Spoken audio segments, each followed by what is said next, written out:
देखिए भैया आपके सामने एक एक्सप्रेशन गिवन है कि y इक्वल है रूट ऑफ 1 + x²। ठीक है, ऐसा एक एक्सप्रेशन गिवन है कि y की वैल्यू कुछ इतनी है। ओके, हमें क्या करना है, हमें dy/dx फाइंड आउट करना है। dy/dx फाइंड आउट करना है, तो dy/dx अगर फाइंड आउट करना है तो कैसे फाइंड आउट करेंगे? तो भाई एक तरीका तो है हमारे पास कि हम यहाँ पर इसको ऐसे लिखें, पहले तो y को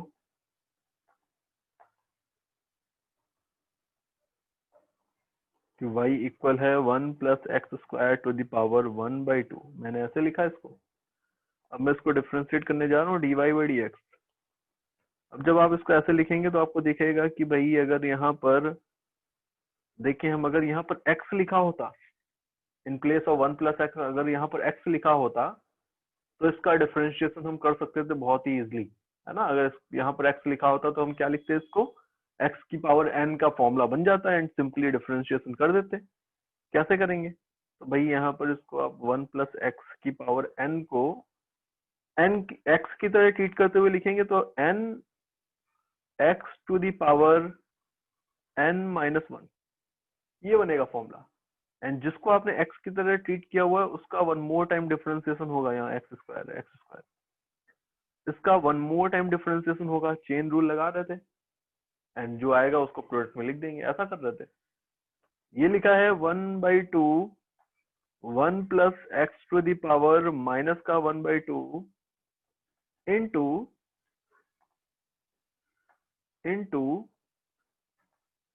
d/dx ऑफ 1 + x²। तो d/dx ऑफ 1 करेंगे तो 0, d/dx ऑफ x² करेंगे तो 2x। एक्सप्रेशन क्या आ रहा है? 1/2, ये अपॉन में आ गया है, ऊपर लिखा है 2x, ये कैंसिल हो रहा है, ये आ गया है x/1 + x²। This is the value of dy/dx।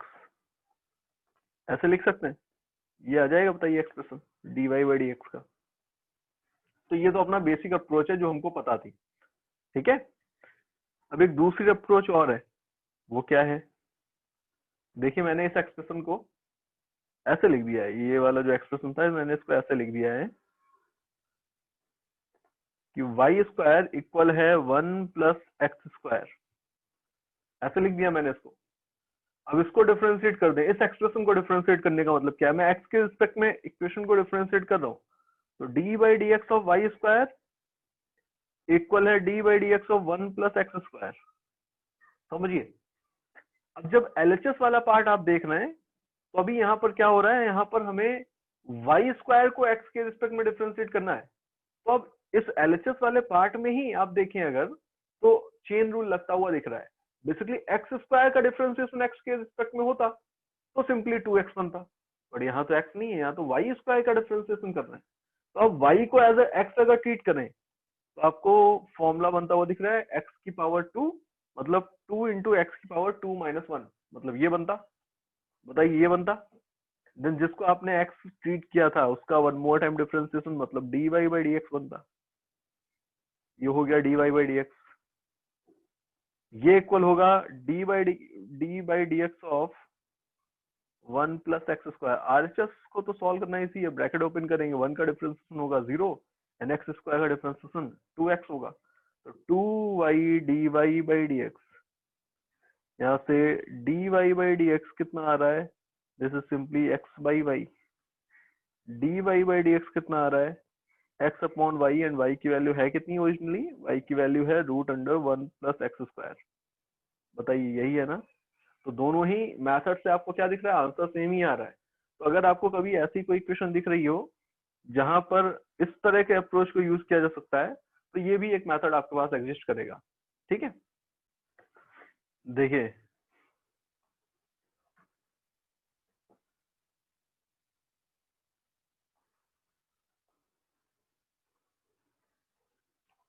Physical meaning of differentiation. वैसे तो मैं ऑलरेडी आपको बता चुका हूँ कि भाई डिफरेंशिएशन का मतलब और कुछ नहीं है। अगर y is a function of x, तो x में अगर चेंज करेंगे तो y में भी चेंज हो रहा है, तो दोनों में होने वाले इनफाइनेटली स्मॉल चेंज का जो रेशियो होगा उसी को हम dy बाई dx बोल रहे हैं, ठीक है। बट एक और सेंस है जो यहाँ पर आपको समझना है, वो क्या है देखिए समझिए। लेट कि y एंड x दो क्वांटिटीज थी, हमने इनके बीच में एक ग्राफ प्लॉट कर रखा है इस तरह से, इस एक्सिस के अलोंग y को एंड x को, दो क्वांटिटीज इनको ले रखा है, y is a function of x, ये आपको गिवन है, ठीक है। अब इनके बीच में जो ग्राफ है वो किसी भी तरह का हो सकता है बेसिकली, तो मैं एक एग्जांपल ले रहा हूँ। लेट ये ग्राफ इनके बीच का ऐसा था, ये देखिए ऐसा कुछ ग्राफ इनके बीच में, ठीक है। अगर मैं यहाँ पर x की कोई वैल्यू सिलेक्ट करूं, लेट मैंने x की एक वैल्यू ले ली x1, हमने देखा कि x की इस वैल्यू के लिए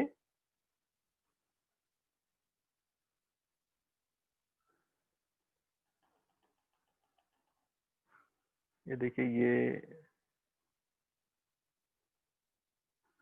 x की ये वैल्यू मैंने ली है, x की इस वैल्यू के लिए मैंने देखा कि जो y की वैल्यू है वो है y1। मैंने x की एक और दूसरी वैल्यू सिलेक्ट की, ये देखिए x2, एंड x की इस वैल्यू के लिए y की जो वैल्यू है वो है y2, ये देखिए y2 हो गया, ठीक है बेटा, ओके। अच्छा, ये जो आपको साइड दिख रहा है, इस साइड को क्या बोलेंगे भाई, ये टोटल लेंथ x2 थी, ये x1 थी, तो इस साइड को क्या बोलेंगे, this is x2 minus x1, delta x कितना हो गया, x2 माइनस x1। अच्छा, इस साइड को क्या बोलेंगे, ये y की दो वैल्यूज है उनके बीच का डिफरेंस, तो y2 माइनस y1 है। यहाँ पे अगर मैं एक ट्रायंगल फॉर्म करूं, देखो यहाँ पर मैंने क्या किया हुआ है, मैंने इन दोनों पॉइंट्स को कनेक्ट कर दिया है ऐसे,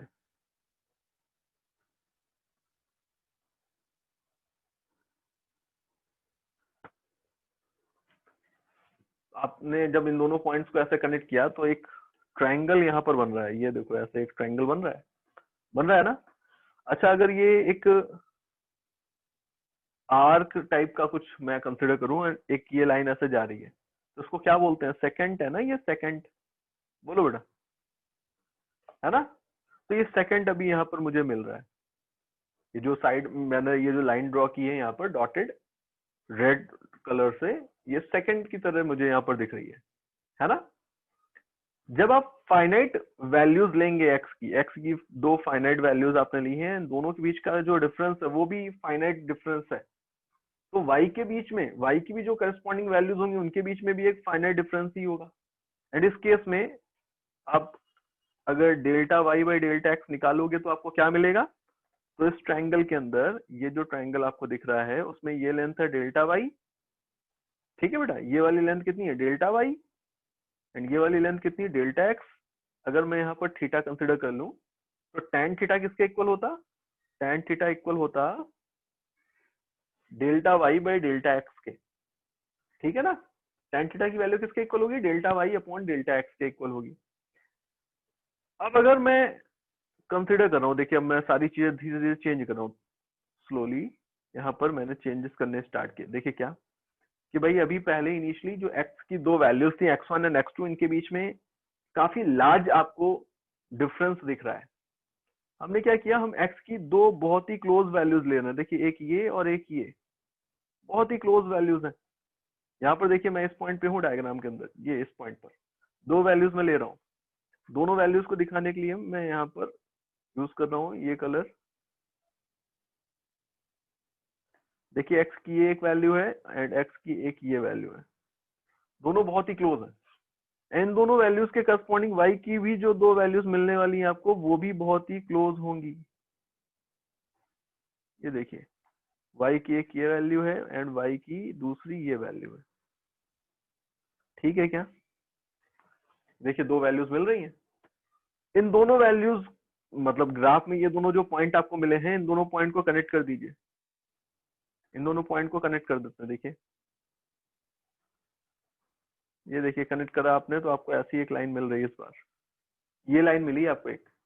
अब ये जो लाइन थी बेसिकली, ये लाइन तो आपको एकदम टेंजेंट की तरह दिख रही है, देखिए ऐसे थी ना, आप पहले लाइन जो ड्रॉ कर रहे थे पहले वो ऐसी दिख रही थी आपको। अब जब क्लोज जाएंगे तो ये लाइन ऐसी दिखेगी, और क्लोज जाएंगे और दो क्लोज पॉइंट आपने लिए तो ये लाइन जो थी ये बेसिकली अब टेंजेंट की तरह बिहेव करने लगी, टेंजेंट बन गई ये लाइन। तो बताइए, समझ पा रहे हैं ना, है ना। अब आप अगर यहाँ पर देखेंगे तो अल्टीमेटली केस तो वही है, केस वही है। अभी यहाँ पर ध्यान से आप देखें, इसको मैं जूम करके दिखाता हूँ आपको। तो आपको क्या दिख रहा है यहाँ पर कि अगेन यहाँ पर ट्राइंगल बनेगा। इस ट्राइंगल के अंदर ये एंगल कितना होगा, थीटा। एंड अगर ये एंगल थीटा है बेटा तो ये एंगल भी थीटा होगा। ये साइड कितनी है, ये साइड है डी वाई। इस बार एक्स की जो दो बहुत ही क्लोज वैल्यूज हैं उन दोनों के बीच का सेपरेशन डेल्टा एक्स नहीं बोल करके डी एक्स बोलते हैं। जब इनफाइनेटली स्मॉल डिफरेंस होगा तो उसको हम क्या बोलेंगे, डी एक्स बोलेंगे। तो ये डी एक्स है, ये डी वाई है। ये वाली साइड कितनी है, डी एक्स, ये वाली साइड कितनी है, डी वाई। तो tan थीटा क्या होगा इस बार, d y by d x होगा। बोलो ठीक है ना, tan थीटा क्या हो गया, d y by d x. तो अभी इसी पॉइंट की यहाँ पर बात हो रही है कि अब जब आपने ये दो बहुत ही क्लोज पॉइंट ले लिए तो अब इस केस में ये जो लाइन है ये इस ग्राफ पे टेंजेंट की तरह मुझे दिख रही है उस पॉइंट पर। एंड ये जो लाइन है ये पॉजिटिव एक्स एक्सिस के साथ जो एंगल बना रही है उसको अगर थीटा मान लें तो tan थीटा इक्वल होगा d y by d x के। ओके, एंड इसी क्वांटिटी को हम बोलते हैं स्लोप ऑफ द ग्राफ। हम क्या बोलते हैं, slope of y x graph. Clear है क्या। तो अल्टीमेटली जब हम डिफरेंशिएशन की बात कर रहे हैं तो डिफरेंशिएशन की हेल्प से हमें क्या मिल रहा है, अगर y is a function of x and अगर हम dy बाई डी एक्स निकाल रहे हैं तो वाई एक्स ग्राफ जो आप बना रहे होंगे उस ग्राफ में किसी भी पॉइंट पे टेंजेंट का स्लोप आपको मिल जाएगा with the help of dy by d x. ठीक है, ओके। तो फिजिकली आप बोल सकते हैं कि हम टेंजेंट का स्लोप निकाल रहे हैं by the help of differentiation. देखिए, मैक्सिमा मिनिमा एक बहुत ही यूजफुल टेक्निक होती है जिसकी हेल्प से हम बहुत ही अच्छे लेवल की प्रॉब्लम्स को सॉल्व कर सकते हैं काफी आसानी से। देखिए, y is a function of x, y is a function of x, ये आपको गिवन है। आपको पता है कि भाई x की डिफरेंट डिफरेंट वैल्यूज लेंगे तो y की डिफरेंट डिफरेंट वैल्यूज आपको मिलने वाली है। x की डिफरेंट डिफरेंट वैल्यूज पे y की डिफरेंट डिफरेंट वैल्यूज आपको मिलने वाली हैं। ठीक है, आपको y की मैक्सिमम वैल्यू बतानी है या y की मिनिमम वैल्यू कैलकुलेट करनी है, तो हम कैसे कैलकुलेट करें, हमें क्या करना है, y की मिनिमम या मैक्सिमम वैल्यूज हमको फाइंड आउट करनी है। y की मैक्सिमम या मिनिमम वैल्यूज कैसे फाइंड आउट करें, उसको सॉल्व करने के लिए हम मैक्सिमा मिनिमा का यूज ले सकते हैं। समझिए क्या है भाई मैक्सिमा मिनिमा, कि अगर y is a function of x है, आप इसको डिफरेंशिएट करिए x के रिस्पेक्ट में तो आपको क्या मिलेगा, dy by d x. And इस तरफ जो फंक्शन था अब उसका डिफरेंशिएशन हो गया तो इसको हम बोल देते हैं, अब एक फंक्शन का डिफरेंशिएशन होगा तो नया फंक्शन कुछ ऑब्टेन हो सकता है तो उसको हम बोलते हैं F dash x. First derivative हमने निकाल दिया इस फंक्शन का। ठीक है, ओके, क्लियर है, dy बाई डी एक्स हमने निकाल दिया। अब देखिए, समझिएगा कॉन्सेप्ट समझिएगा कि बेसिकली हम dy बाई डी एक्स से क्या निकाल रहे हैं, स्लोप निकाल रहे हैं। तो अगर कोई क्वांटिटी है y एंड x उसकी फंक्शन है, उसके बीच में लेट अगर इस तरह का कुछ ग्राफ होता तो स्लोप का मतलब क्या हुआ, बेसिकली इस पॉइंट पे अगर आपको स्लोप निकालना होता तो आप क्या करते, डिफरेंस आप क्या करते, ये टेंजेंट ड्रॉ करते, आपको एंगल ये मिलता, ये एंगल मिलता, स्लोप क्या हो जाता इस एंगल का थीटा, इस एंगल का टैन ले लेते, सॉरी टैन थीटा।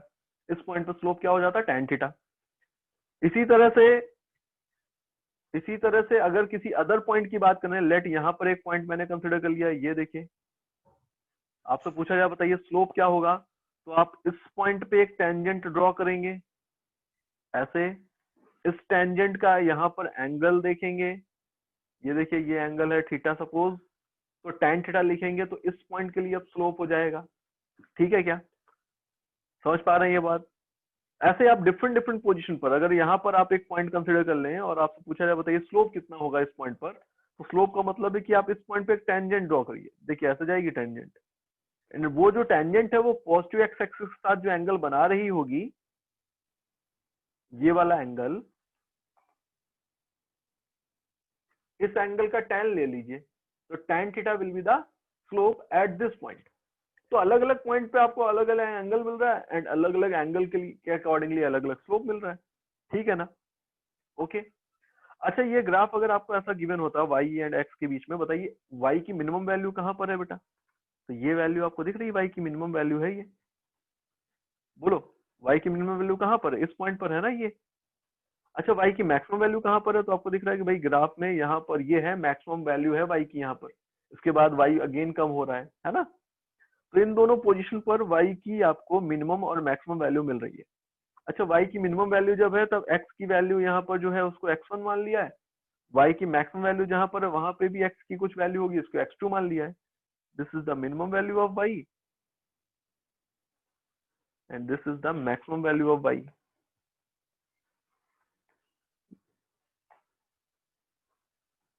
ये देखिए, ये y मैक्सिमम है,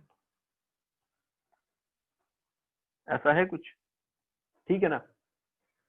अब मुझे इंपॉर्टेंट पॉइंट ये दिख रहा है कि अगर मैं इस पोजीशन पर स्लोप देखूं, इन दोनों पोजीशन पर जहां पर y मैक्सिमम और y मिनिमम की आपने बात की, तो स्लोप देखने के लिए आप क्या करेंगे? टेंजेंट ड्रॉ करेंगे एंड वो टेंजेंट पॉजिटिव एक्स एक्सिस के साथ जो एंगल बना रही है उसी एंगल का tan लेते हैं हम। तो आप अगर इस पोजीशन पर टेंजेंट ड्रॉ करेंगे तो वो टेंजेंट तो एक्स एक्सिस के साथ पैरेलल ही दिख रही है। इसका मतलब ये हुआ कि जो एंगल बना, भाई अगर ये एक लाइन है और ये लाइन है, एंगल कितना दोनों के बीच का? जीरो। जीरो एंगल यहाँ पर बन रहा है। जीरो एंगल बनने का मतलब हुआ कि स्लोप जीरो है। स्लोप जीरो है, इसका मतलब क्या हुआ? स्लोप को तो कौन रिप्रेजेंट करता है? dy by d x. तो dy by d x zero है, इसका मतलब क्या हुआ? dy by d x zero है इस पोजीशन में। एज वेल एज ये जो पोजीशन है, इस पोजीशन के लिए भी सेम चीज आप बोल सकते हैं कि भाई इस पोजीशन पे देखें तो ये है टेंजेंट, पॉजिटिव एक्स एक्सिस के साथ इसका एंगल 0 डिग्री बन रहा है, तो अगेन यहाँ पर tan 0 लेंगे तो आपको अगेन 0 मिल रहा है। तो इन दोनों पोजीशन पर स्लोप 0 मिला है, that mean dy by d x 0 मिला है। तो आप बोल सकते हैं कि for maximum minima,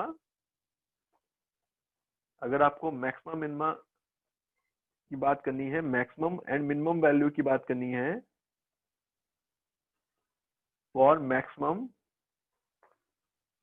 and minimum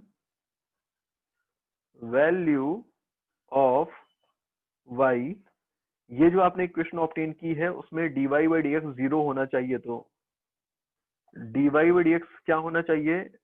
0। And अगर ये 0 है तो f डैश x की वैल्यू आपको 0 मिलेगी। एंड अगर ये वैल्यू आपको 0 मिल गई है तो यहाँ से आप इस फंक्शन को सॉल्व करके x की वैल्यू ऑब्टेन कर सकते हैं। x की वैल्यू आप जो निकालेंगे, ठीक है, अब यहाँ पर एक या एक से ज्यादा वैल्यूज आ सकती हैं, ठीक है। तो यहाँ से इसको सॉल्व करके आप x की वैल्यू निकालते हैं। लेट आपने x की वैल्यू निकाली, ये सॉल्व किया आपने इस इक्वेशन को, x की वैल्यू आपने ऑब्टेन की, तो x की इस वैल्यू पर y will be maximum or minimum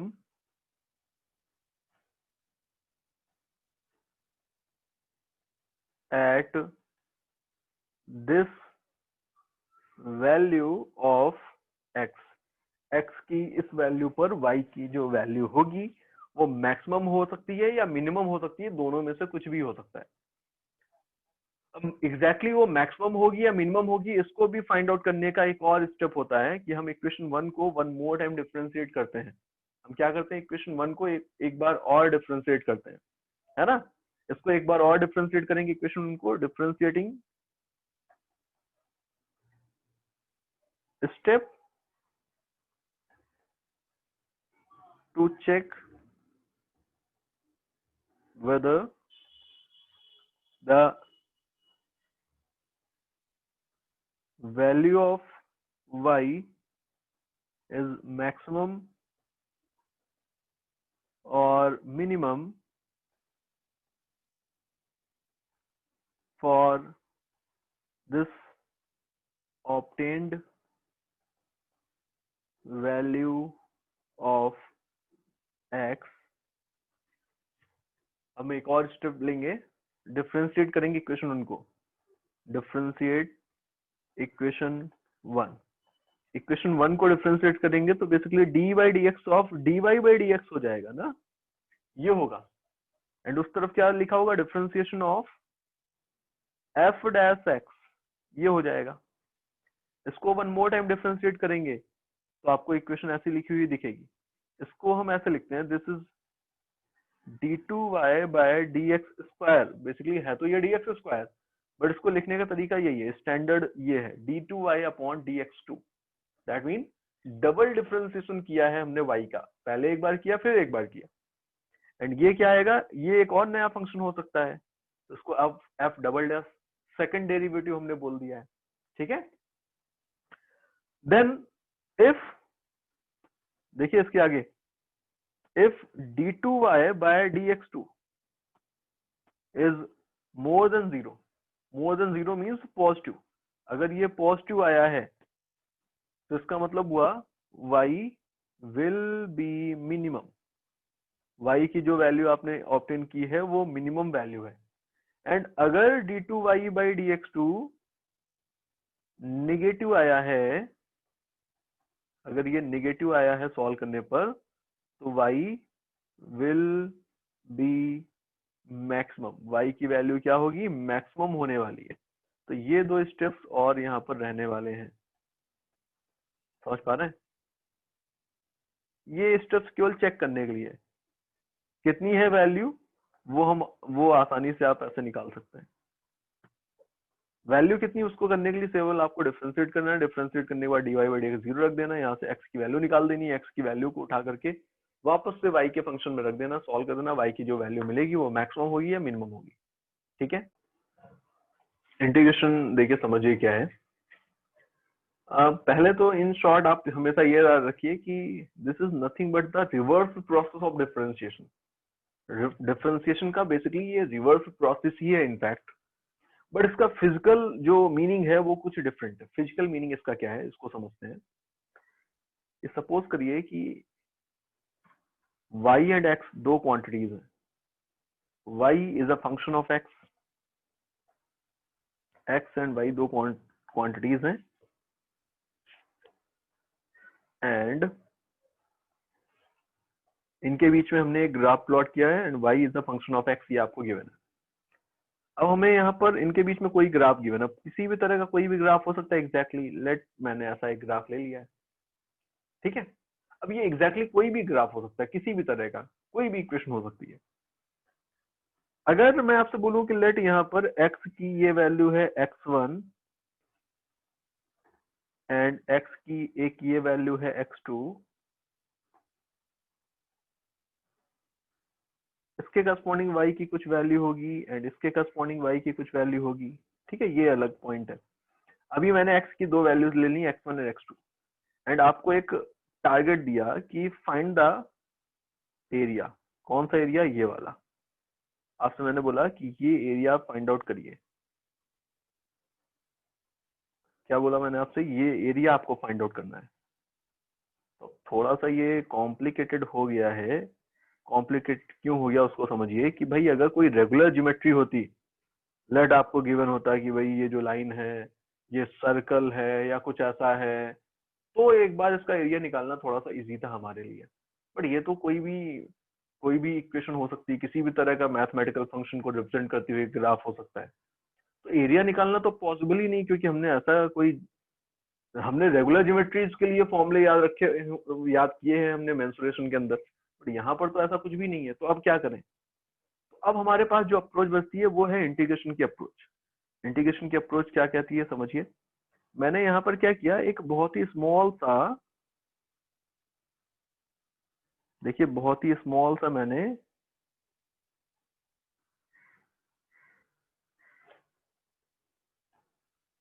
ये देखिए मैंने बहुत ही स्मॉल सा एक स्ट्रिप कंसिडर कर रखी है।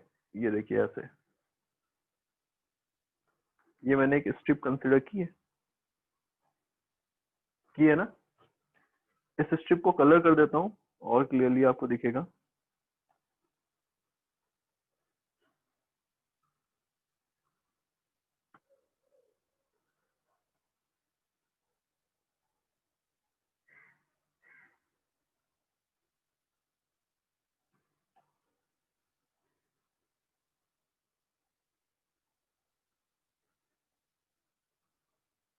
देखिए ऐसा है ना, आपको क्या दिख रहा है कि अगर आप बहुत ही थिन एक स्ट्रिप लेंगे, बहुत ही थिन, बहुत ही नैरो एक स्ट्रिप कंसिडर करें, जिस स्ट्रिप के लिए मैंने यहाँ पर इस स्ट्रिप के लिए ये जो विथ है ये कंसिडर कर लिया dx, एंड यहाँ पर इस पोजीशन पर जो y की वैल्यू है, इस पोजीशन पे जो y की वैल्यू है, भाई y की वैल्यू तो चेंज हो रही थी लगातार, है ना, x की अलग अलग वैल्यूज पे y की वैल्यू अलग अलग थी। मैंने इस पॉइंट पे जो y की वैल्यू है उसको y मान लिया है। तो बताइए ये जो स्ट्रिप है इसका एरिया लिखा जा सकता है। इसका एरिया अगर आप लिखेंगे तो ऑलमोस्ट, अगर आप इतने पार्ट को इग्नोर कर दें तो ये ऑलमोस्ट कैसी है, एक रेक्टेंगुलर स्ट्रिप दिख रही है ना बेटा, क्या दिख रहा है, एक रेक्टेंगुलर स्ट्रिप है ये। इस रेक्टेंगुलर स्ट्रिप का एरिया तो लिख सकते हैं हम, इस रेक्टेंगुलर स्ट्रिप का एरिया क्या होता, तो बहुत ही स्मॉल एरिया होगा क्योंकि इसकी साइड बहुत ही स्मॉल थी, विड्थ बहुत स्मॉल थी, बट कितना होगा एरिया, तो y into d x, length into breadth, यही होगा, ठीक है ना। अब ऐसी ही मैं एक नहीं, ऐसी कई सारी स्ट्रिप कंसिडर कर सकता हूँ। ये देखो एक स्ट्रिप मैंने ये कंसिडर की है, इसमें आप ये वाला एरिया कंसिडर कर लो। एक स्ट्रिप मैंने ये कंसिडर की है, इसमें आप ये वाला एरिया कंसिडर कर लो। एक स्ट्रिप मैंने ये कंसिडर की है। अब मैं यहाँ पर आपको फिर भी इनफाइनेटली थिन स्ट्रिप नहीं दिखा रहा हूँ, इनफाइनेटली थिन देखेंगे तो ये जितना विजुलाइज कर सकते हैं उससे भी ज्यादा नैरो होगी इनफाइनेटली थिन स्ट्रिप। तो अभी तो मैं यहाँ पर इसको समझाने के पॉइंट ऑफ व्यू दिखा रहा हूँ कि भाई ऐसे हमने स्ट्रिप्स कंसिडर कर रखी है। ये देखिए, देख पा रहे हैं, समझ पा रहे हैं, ठीक है ना। आप अगर इतने पार्ट का ये जो एरिया देख रहे हैं, आप जितनी नैरो स्ट्रिप्स लेंगे उतना कम एरिया यहाँ पर लैप्स होने वाला है। तो अगर आप इस एरिया को इग्नोर करके चलें तो ऑलमोस्ट आपको बाकी का एरिया मिलने वाला है ना। बोलो अभी इस डायग्राम के अकॉर्डिंगली आपको क्या दिख रहा है कि भाई अगर हम इतना एरिया इग्नोर कर दें तो हमें ऑलमोस्ट बाकी का एरिया मिलने वाला है, ठीक है ना। देखो इतना पार्ट हमने इग्नोर कर दिया है, तो बाकी पार्ट का एरिया तो आपको मिल गया।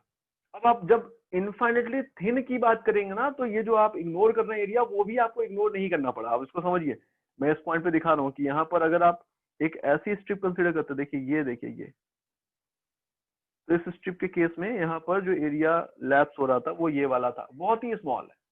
तो जब आप इनफाइनेटली स्मॉल की बात कर रहे हैं तो आइडियली क्या बोलेंगे, कोई भी एरिया यहाँ पर इस तरह से लैप्स नहीं हुआ। तो इन सारी की सारी स्ट्रिप्स का एरिया अलग अलग हम निकालें एंड देन उन सारे के सारे एरियाज को हम आपस में ऐड कर दें। क्या मैंने बोला कि इन सारी की सारी स्ट्रिप्स का एरिया हम निकालें अलग अलग, देन उन सबको क्या कर दें, आपस में ऐड कर दें, तो हमें क्या मिलेगा, total area under the curve मिल जाएगा ना। बताइए, तो अब इसी क्वांटिटी को हम बोल सकते हैं कि एरिया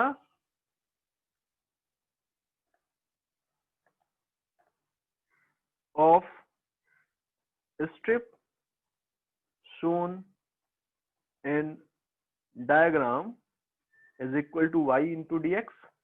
y का वैल्यू मतलब y तो फंक्शन ऑफ x है, तो y की वैल्यू मैंने fx लिख दी है into dx, this is the small area. And total area under the graph अगर लिखें, total area under the graph अगर लिखें between x equal to x1 to x equal to x2, तो आप टोटल एरिया लिखने के लिए क्या करेंगे, आप इसको इंटीग्रेट करेंगे। क्या कर रहे हैं हम, इसको इंटीग्रेट कर रहे हैं, इसी प्रोसेस को हम बोल रहे हैं। हमने अलग अलग स्ट्रिप्स का एरिया निकाला, उन सबको ऐड कर दिया, तो ऐड करने का जो प्रोसेस उसी को हम इंटीग्रेशन बोल रहे हैं कि हमने इंटीग्रेशन किया है, इसको इंटीग्रेट कर दिया। इंटीग्रेट करेंगे तो यहाँ पर हम देखो इस तरह से कुछ स्टैंडर्ड लेकर चल रहे हैं, ये स्टैंडर्ड रिप्रेजेंट कर रहे हैं कि हमने एक्स की वैल्यूज कहाँ से कहाँ तक ली है। तो एक्स की वैल्यू मैंने मिनिमम ली थी x1 एंड मैक्सिमम ली है x2। तो ये वाली जो पोजीशन है यहाँ पर हम जिस क्वांटिटी के रिस्पेक्ट में जिसको हमने बेस में ले रखा है उस क्वांटिटी की लिमिट्स लिखते हैं। यहाँ पर हम लिखते हैं लोअर लिमिट एंड यहाँ पर हम लिखते हैं अपर लिमिट, ठीक है, lower limit and upper limit. And ये जो आप लिखा लेंगे ये total area under the curve होने वाला है। समझ पा रहे हैं? इसी प्रोसेस को हमने बोला हुआ है इंटीग्रेशन। ओके, तो क्या है इंटीग्रेशन ये आपको मैंने अभी समझाया। आप कैसे करेंगे इंटीग्रेशन उसके लिए मैंने आपको हिंट दिया था कि बेसिकली डिफरेंशिएशन का रिवर्स प्रोसेस है। बट ये हिंट इतना सफिशिएंट नहीं है कि आप इससे प्रॉब्लम को सॉल्व कर पाए, तो इसके लिए हमें कुछ फॉर्मूले भी समझने पड़ेंगे। तो हम कुछ फॉर्मूले की तरफ अब आगे जा रहे हैं कि कैसे हम इंटीग्रेशन करेंगे। ठीक है, सबसे पहला बेसिक फॉर्मूला है कि अगर इंटीग्रेशन ऑफ dx लिखा है, इंटीग्रेशन ऑफ dx लिखा है तो वो सिंपली इक्वल होने वाला है x के। ठीक है, ये फॉर्मूला कहाँ से आया है? तो ये फॉर्मूला बेसिकली यहाँ से आया है। देखिए x की पावर n का इंटीग्रेशन कर रहे हैं इस बार हम लोग, x की पावर n का इंटीग्रेशन, तो फॉर्मूला बन रहा है, वहां पर डिफरेंशिएशन में बनता था n into x to the power n minus one. यहाँ पे जो फॉर्मूला बनेगा वो बनेगा x to the power n plus one upon n plus one. समझ पा रहे हैं? आप चाहें तो इसको डिफरेंशिएट करके देखेंगे तो आपको वापस से यही वैल्यू मिलती हुई दिखेगी। देखिए मैं आपको एक बार क्रॉस चेक करके दिखा देता हूँ कि लेट ये जो एक्सप्रेशन था मैं इसको डिफरेंशिएट कर दूं, इसको डिफरेंशिएट करूंगा तो मुझे वापस से वही एक्सप्रेशन मिलने वाला है। देखिए मैं इसको डिफरेंशिएट कर रहा हूँ, इसको डिफरेंशिएट करेंगे तो 1/n+1 ये तो कांस्टेंट है, x to the power n का डिफरेंशिएशन होगा तो x to the power n+1 का differentiation n+1 into x to the power n+1 minus one, ये बनेगा, ये कैंसिल हो जाएगा। तो ये कैंसिल हो गया, क्या आ गया? ये x की पावर n ही आ गया, है ना? तो ये और कुछ नहीं है, ये रिवर्स प्रोसेस चल रहा है। नेक्स्ट फॉर्मूला देखिए, नेक्स्ट फॉर्मूला है e की पावर x का डिफरेंशिएशन हम करते थे तो e की पावर x ही रहता था, तो जब आप इंटीग्रेशन करेंगे तो भी e की पावर x ही रहने वाला है। ठीक है ना? इसी तरह से जब हम sin x का डिफरेंशिएशन करते थे वहां पर तो हमें cos x मिलता था। ठीक है ना? बट यहाँ पर जब sin x का देखिए समझिएगा, sin x cos x का डिफरेंशिएशन करते थे तो हमें क्या मिलता था? माइनस का sin x। तो जब माइनस का sin x का इंटीग्रेशन करेंगे तो प्लस का cos x मिलेगा। समझ पा रहे हैं? cos x का डिफरेंशिएशन माइनस का sin x, तो माइनस का sin x का इंटीग्रेशन प्लस का cos x, और sin x का इंटीग्रेशन क्या होगा? माइनस का cos x हो जाएगा। ठीक है, ये बन जाएगा रिजल्ट। इसी तरह से cos x का इंटीग्रेशन करें, अगर cos x का इंटीग्रेशन करें cos x का, तो बेसिकली क्या होता था बेटा? sin x का डिफरेंशिएशन होता था प्लस का cos x, तो प्लस का cos x का इंटीग्रेशन क्या होगा? प्लस का sin x हो जाएगा ना? तो ये sin x ही रहने वाला है इस बार। इसी तरह से अगर देखें तो और भी जो एक्सप्रेशन हमने वहां पर डिफरेंशिएशन के लिए जो फॉर्मूले देखे थे उन सबका रिवर्स फॉर्मूला यहाँ पर वैलिड है। जैसे कि वहां पर हमने ये फॉर्मूले देखा था डिफरेंशिएशन के केस में कि tan x का डिफरेंशिएशन जो होगा, tan x का डिफरेंशिएशन वो क्या था? tan x into sec x था ना? तो tan x into sec x का जो इंटीग्रेशन होगा वो tan x हो जाएगा। तो आप रिवर्स फॉर्मूले यूज कर सकते हैं जो आपने डिफरेंशिएशन के अंदर सीखे थे उन सबको। ठीक है, एक पॉइंट तो ये। अभी एक पॉइंट यहाँ पर और आ रहा है, वो पॉइंट क्या है समझिए कि अगर आपके सामने ये एक इक्वेशन लिखी थी, देखिए आपके सामने ये एक इक्वेशन लिखी है कि y इक्वल है 2x² प्लस x प्लस 2। मैंने क्या किया? इसको डिफरेंशिएट कर दिया, इसको डिफरेंशिएट कर दिया मैंने, तो dy बाई dx बना इक्वल होगा 2 into 2x² 2 into 2x² minus 1 plus x का डिफरेंशिएशन हुआ तो 1 प्लस 2 का डिफरेंशिएशन हुआ तो 0। dy बाई dx की वैल्यू कितनी आ रही है? 4x प्लस 1, तो इसको मैं ऐसे लिख सकता हूँ 4x प्लस 1 इंटू dx, ऐसे लिख सकता हूँ, लिख दिया।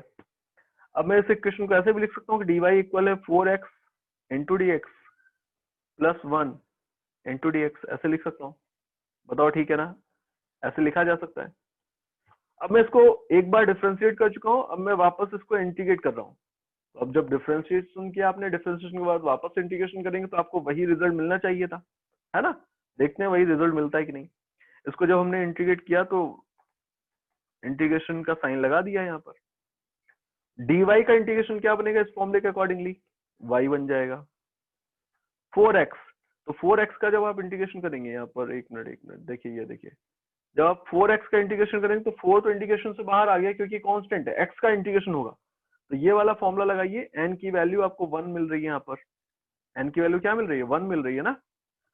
तो x to the power n plus 1 upon n plus 1, ये होगा फॉर्मूला, प्लस 1 इंटू dx। तो dx का इंटीग्रेशन सिंपली 1 इंटू x बन गया है, मतलब x ही बन गया है वो। ये एक्सप्रेशन लिखा है 4x square by 2 plus x, ये क्या बन गया, ये 2x स्क्वायर प्लस x मिल गया। तो हमें y की वैल्यू क्या मिल रही है, 2x स्क्वायर प्लस x। तो आपको देखिए क्या ये वही वैल्यू है जो ओरिजिनली हमने ली थी। हमने एक बार डिफरेंशिएट किया, डिफरेंशिएट करने के बाद वापस इंटीग्रेट किया, हमें रिजल्ट जो आया क्या वो वही है जो इनिशियली था, नहीं, थोड़ा सा यहाँ पर डिफरेंस है, ऑलमोस्ट तो सेम है, बट एक प्रॉब्लम हो गई है। वो प्रॉब्लम आपको दिख रही क्लियरली कि यहाँ पर एक टर्म और था +2, वो यहाँ पर मिसिंग है, वो यहाँ पर क्या हो गया है, मिस हो गया है। तो जब हम इंटीग्रेशन करते हैं, डिफरेंशिएट करते हैं, एंड डिफरेंशिएट करने के बाद वापस इंटीग्रेशन करेंगे, तो ये एक प्रॉब्लम यहाँ पर रहेगी कि जो कांस्टेंट टर्म रहे होंगे फंक्शन के अंदर, वो because of the differentiation lose हो चुके हैं, उनको आपने मिस कर दिया। तो जब आप वापस इंटीग्रेट करेंगे तो आप उनको ऑब्टेन नहीं कर पाएंगे। तो जब भी हम किसी भी क्वांटिटी को इंटीग्रेट करते हैं, किसी भी एक्सप्रेशन को इंटीग्रेट करते हैं, एंड आपको यहाँ पर और कोई लिमिट्स नहीं गिवन है, तो इस केस में हम यहाँ पर एक कांस्टेंट खुद से एज्यूम करके चलते हैं कि एक कांस्टेंट भी इंटीग्रेशन में हमको मिला होगा, एंड उस कांस्टेंट की वैल्यू आगे आपको सिखाया जाएगा कि कैसे हम निकालते हैं, अलग अलग लॉजिक के साथ हम उस कांस्टेंट की वैल्यूज निकालते हैं भी हैं। बट फिलहाल के लिए आपको याद रखना, बाय स्टैंडर्ड जब भी हम इंटीग्रेट करेंगे तो आपको एक कांस्टेंट और है ऐसा मान के चलना है। तो हम सारे एक्सप्रेशन में +c भी आगे खुद से ऐड करेंगे। कब करेंगे ऐसा, जब आपको यहाँ पर x की कोई लिमिट्स नहीं गिवन है। समझ पा रहे हैं, यहाँ पर देखिए x की कोई लिमिट्स नहीं है, हर केस में हमने यहाँ पर सिर्फ इंटीग्रेशन किया, कोई लिमिट नहीं रखी है। जब आप लिमिट्स रखते हैं, in case of definite integral, जब आप लिमिट रखते हैं तो उसको हम क्या बोलते हैं, definite integration. In case of definite integration,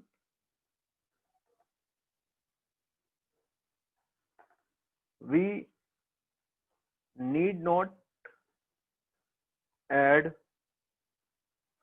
constant c at last। Definite integration के केस में आपको c की वैल्यू को ऐड नहीं करना होता है, बट इनडेफिनेट इंटीग्रेशन के केस में आपको +c भी आगे लिखना पड़ेगा। समझ पा रहे हैं ये बात, ठीक है क्या, बताइए। देखिए एग्जांपल है कुछ। सबसे पहले तो लेट x की पावर 5 लिखा था, इसको इंटीग्रेट करना है मुझे। इसको कैसे इंटीग्रेट करेंगे, तो फॉर्मूला जो आपने सीखे उन्हीं को यूज कर लेते हैं।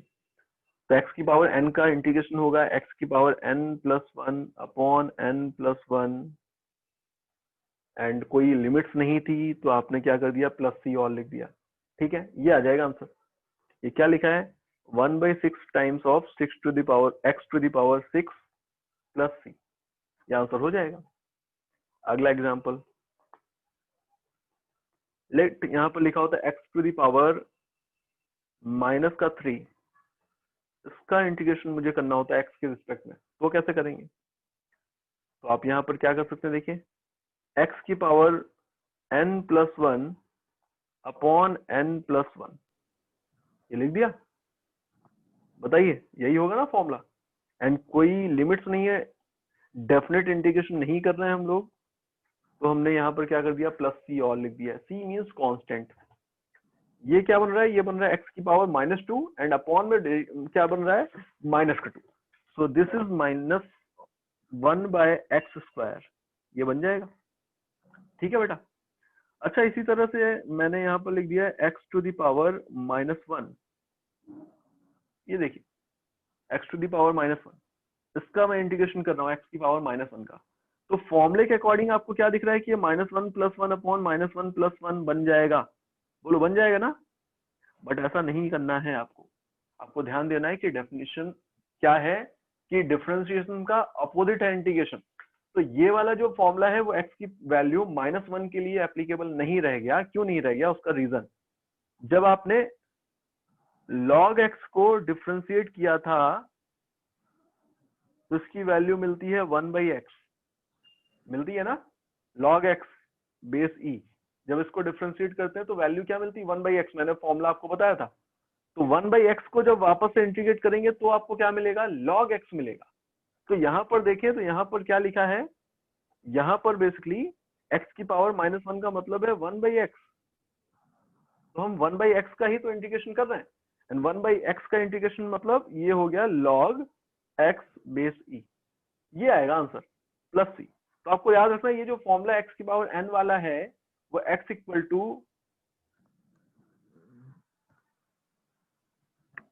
-1 के लिए एप्लीकेबल नहीं है, ठीक है।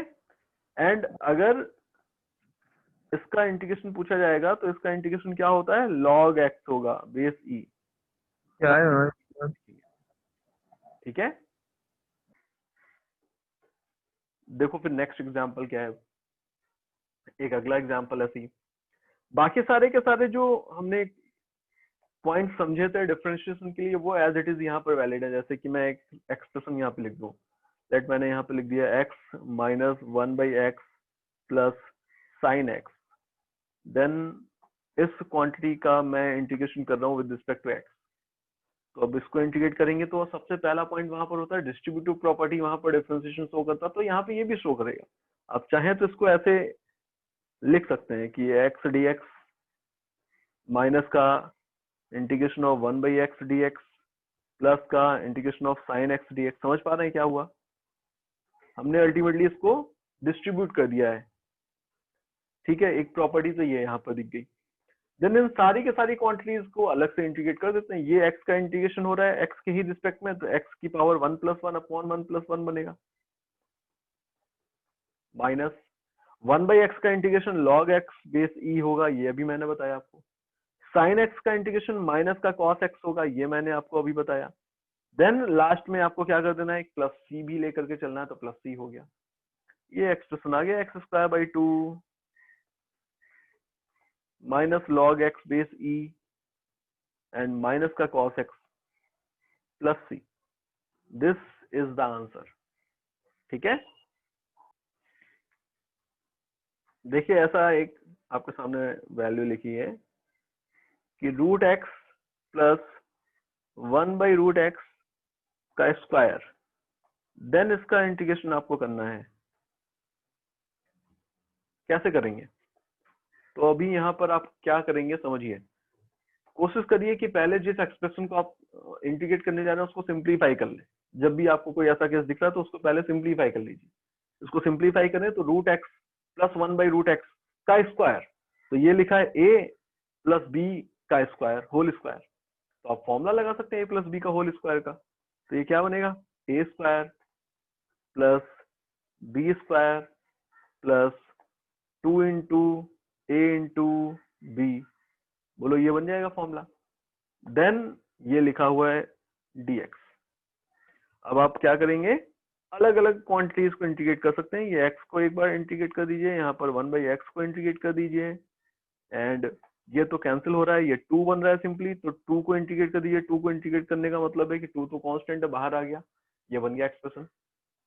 x का इंटीग्रेशन x²/2 बनेगा, 1/x का integration log x base e बनेगा, एंड